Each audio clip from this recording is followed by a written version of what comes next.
Sou o professor Herbert Lopes e a dica de hoje é a respeito das formas ordinárias do testamento, formas comuns do testamento. Esse vídeo hoje foi feito com o intuito de tirar e sanar as dúvidas de todos aqueles que não sabem distinguir as diferenças entre as formas existentes no Brasil de testamentos, e foi uma dica dada por alguns alunos, ok? Preparei para vocês um slide, será de grande valia e os ajudará muito a entender as diferenças das formas existentes no Brasil de testamento. Vamos lá? Nas formas de testamento, então, eu fiz um quadro para vocês que consegue explanar de forma que não sobre dúvidas a respeito dessa disciplina.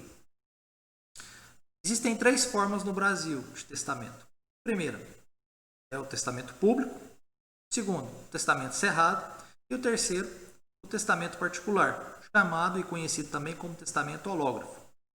O testamento público, a sua fundamentação hoje está prevista no artigo 1864 até o 1867. Tem os seus requisitos, dentre eles, que ele é realizado em cartório, de acordo com alguns doutrinadores, é a forma mais segura de se deixar um testamento.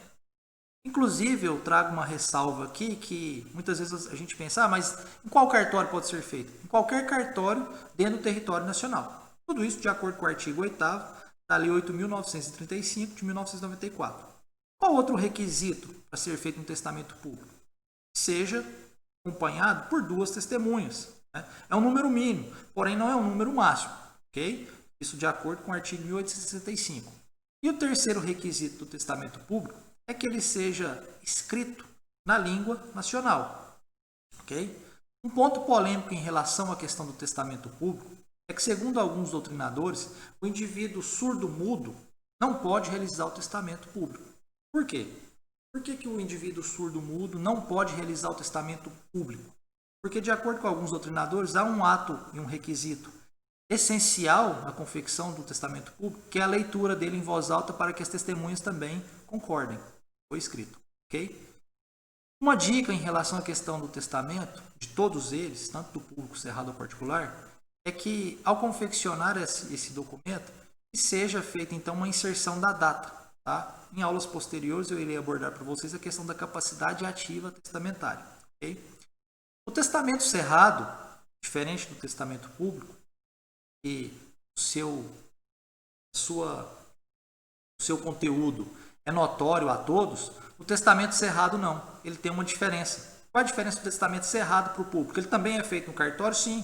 Até que quando eu faço essa chave aqui e coloco para vocês dentro desse slide, é justamente para entender que ele também é realizado no cartório.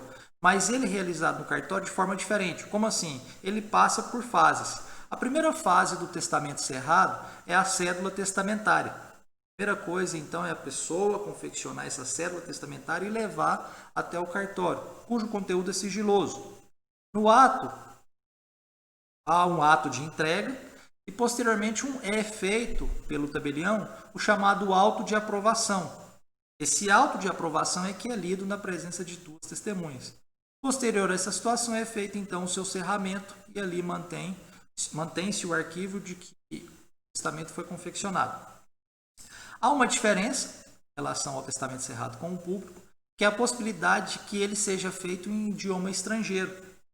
A única situação aqui que faz uma ressalva, que a lei traz a possibilidade, é que esse auto de aprovação, então, ele deve ser feito em idioma nacional. O auto de aprovação, ressaltando, o auto de aprovação deve ser feito em idioma nacional. Porém, o conteúdo não. O conteúdo pode ser feito em idioma estrangeiro. Outro ponto polêmico referente à questão do testamento cerrado, que ele não é permitido ao analfabeto e nem ao cego. E, de acordo com alguns doutrinadores, é a única modalidade permitida ao surdo-mudo. Cria, então, de certo modo, uma polêmica nesses assuntos quando nós abordamos hoje a questão do Estatuto da Pessoa com Deficiência. Okay? E, por fim, existe o testamento também particular. Alguns dizem ser um testamento muito frágil, porque ele fica exclusivo, a sua prova fica exclusiva em relação à questão das testemunhas. Daí a necessidade de que ele seja feito na presença de, no mínimo, 3 testemunhas. Aumenta-se o número das testemunhas porque, de acordo com a doutrina, o testamento particular é o testamento mais frágil para que ocorra, então, a disposição de última vontade do testador. Ele é um ato de disposição também, que é escrito e assinado pelo testador, e também ele pode ser confeccionado na língua estrangeira, desde que as testemunhas ali compreendam. O ponto polêmico é esse que eu abordei com vocês, que é a fragilidade, e outro problema é que na falta das testemunhas o testamento também fica prejudicado.